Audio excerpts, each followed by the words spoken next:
for joining me this afternoon in Austin. It's really great to be here. So by way of background, I started as a technologist. My first job was an engineer at Microsoft, and then I spent a few years at a startup called Google. And then I spent the next 3 years after that at Speakers.com, where I helped launch and run the App Exchange. And while I was at Speakers.com, Facebook started picking up steam, and that's when the social era really changed my life. In 2007, after Facebook had just launched their platform, I was very curious about their APIs, and by that time I had it programmed in a few years, but I just had to get rolled up my sleeves and get my hands on it. And I ended up developing what became the first business application on Facebook. I called it Faceforce. It was an integration between Facebook and Salesforce. But the amazing thing is I didn't tell anybody about it. And the next morning, thousands of people were trying to install it. And I thought, what's going on? You know, is somebody stalking me? Like, is somebody tracking my clicks? Turns out that was my first personal encounter with the viral word-of-mouth power of the social web. And so I realized a couple of things that morning when I got the notification, the auto email from my web service provider saying that the hosting service was down. The first thing I realized was there's demand out there for business applications on the social web. I mean, obvious to all of us now, not so obvious back in 2007. The second thing I realized was, as a beneficiary of the broadcast nature of Facebook newsfeed, I started to ask, how could I extend this word-of-mouth power to other marketers and salespeople, whatever products or services they might be selling? And so on the heels of that, I began speaking at different conferences. Actually, Charlene Lee, who started Altimeter Group, works with Jeremiah and Brian. She's the one who broke the news about Faceforce to the world. She called it the first, she said, Faceforce kickstarts a social business applications movement, which is very generous of her. But needless to say, that opened a lot of opportunities for me, including the opportunity to write a book called The Facebook Era. So The Facebook Era came out 2008, 2009, more recently in a new edition. And I spent 9 months working on it. And the week that it came out, it was written about in the New York Times and picked up by Harvard Business School as a marketing textbook. And that's when, in 2009, I knew that where we were with social media is where we were with the internet a decade ago. And so on the heels of that momentum, I called up my good friend and programming partner from Stanford undergrad days, and I said, Steve, this is the moment we've been waiting for since we were 18. We've always wanted to start a company together. And 2.5 years ago, we founded Hearsay Social out of my apartment in San Francisco. It's a classic Silicon Valley story. Over the last 2.5 years, we've grown from 2 people to 11 people a year ago to 81 people. Offices in Chicago and New York. We're opening in London in a couple of quarters. We've raised $21 million from Sequoia and NEA, and we've helped create this phenomenal movement that so many of the partners here have been a part of, and it's just been such a thrilling ride for all of us. So that's my background. In terms of our mission, Steve and I, when we started in our apartment, I said, what are we going to do? What kind of business are we going to create? I've spent a year now almost writing this book, defining different use cases, talking to different brands, but what are we going to create? And we knew we wanted to do 2 things. First, we wanted to create something that would speak to what was new and unique about the social web, that was fundamentally different than the web had been before. And what we realized, and if you think about it, the first decade of the web was all about connecting content, hyperlinks from one web page to another. And the currency of the internet was information. If you think about it today, the new currency of the web, based on the social graph, is really around relationships. So we wanted to create software for relationship businesses, either businesses like financial services and insurance that are just fundamentally relationship-driven, or businesses like retail that used to be relationship-driven were disintermediated by the internet and now have an opportunity to become re-intermediated with a human connection that fosters storytelling and emotion.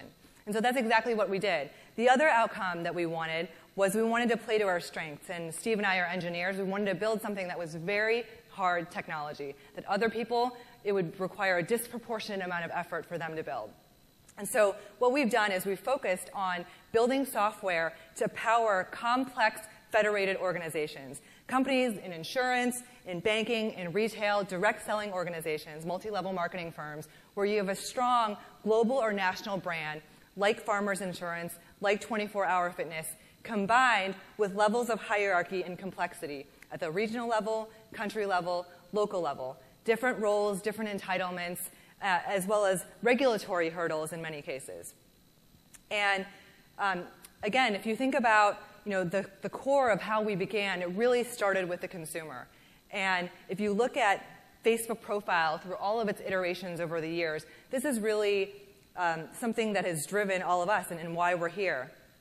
The reason is this profile, this template for sharing. I mean, you all remember when you signed up for your Facebook profile or your LinkedIn profile, Facebook has redefined new social norms about what individuals are supposed to share about themselves, whether it's their cover photo now telling the story of their life, or it's their information about where they went to school, what they studied, where they work, who their friends are, what their favorite books and movies are. I mean, before the Facebook era, you might know someone for months and even years and not know their religious views and not know their political leanings. And now we share this information almost on a semi-public basis. So what does this mean?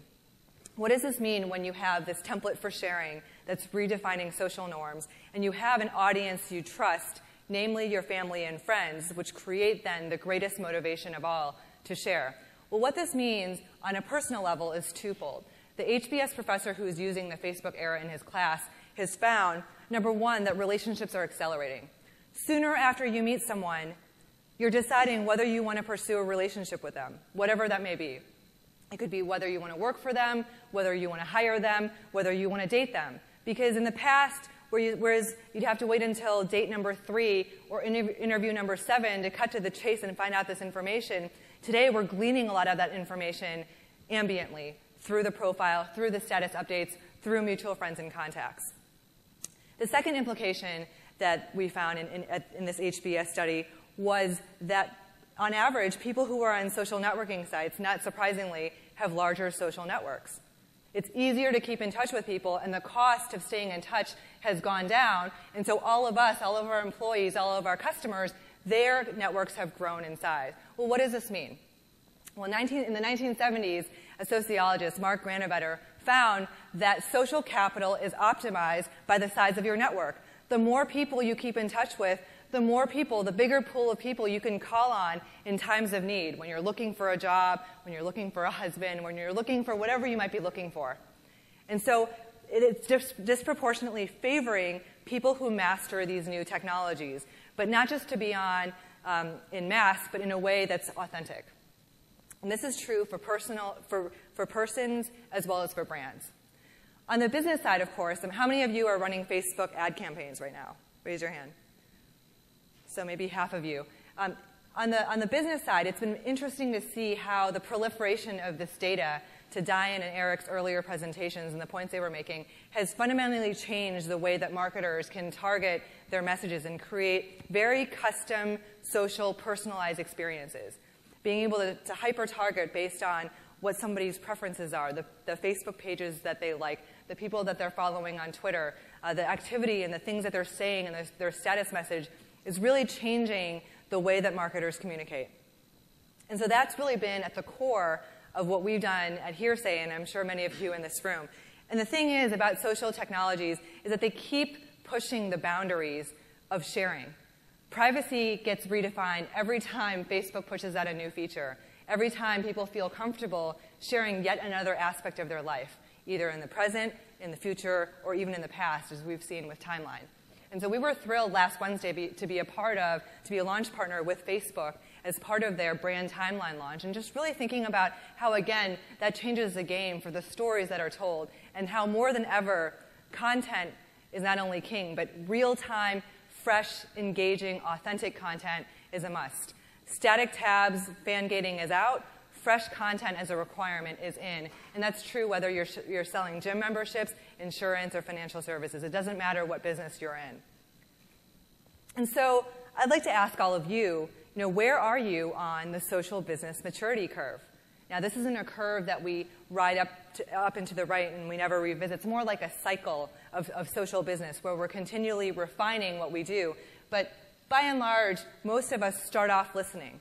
We want to understand what's being said. We want context before we act. And in fact, that's the reason why our company is called Hearsay, is because first and foremost, you want to hear what your audience is saying, and then you also want to say and influence the message.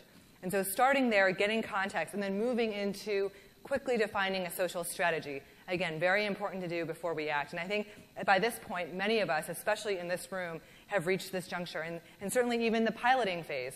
I'd say the last 2 years were about kicking the tires and understanding how we could drive fans and drive likes and drive tweets and shares. But now we're starting to go deeper and say, how do these first-level metrics actually translate into the business?